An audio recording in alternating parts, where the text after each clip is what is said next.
ગુજરાતના કેટલાક દર્શનીય સ્થળોમાં સમાવિષ્ટ ગિરનાર પર્વત ગુજરાતના જૂનાગઢ શહેરથી 5 કિલોમીટર દૂર ઉત્તર દિશામાં આવેલો છે. તેને રેવતક પર્વત પણ કહેવામાં આવે છે.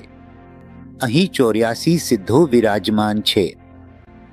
5 શિખરો ધરાવતો આ પર્વત અત્યંત દ્રશ્યમય છે. ગિરનારના 5 પર્વતોમાં કુલ મળીને 866 મંદિરો છે.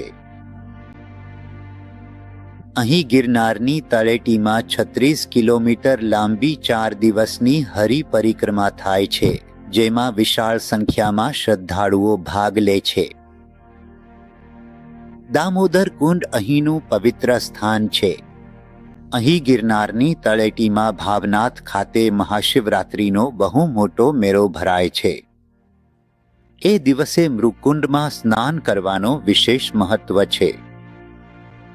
આ કુંભના મેળા પછી ભારતનો બીજો નંબરનો સૌથી મોટો મેળો છે. 25 ઓક્ટોબર 2020થી ગિરનાર પર્વત પર ઉડનકટોલા એટલે કે રોપવેની સુવિધા યાત્રાળુઓને મળી રહી છે. ભાવનાથ તળેટીથી અંબાજી સુધીની યાત્રાનો સમાવેશ આ સુવિધામાં કરવામાં આવ્યો છે. ગિરનાર ધર્મ અને શ્રદ્ધાનું એવું સ્થાન છે જ્યાંથી જય ગિરિનારી બોલતા ભક્તો દ્વારા પુણ્યની કમાણી થતી રહે છે.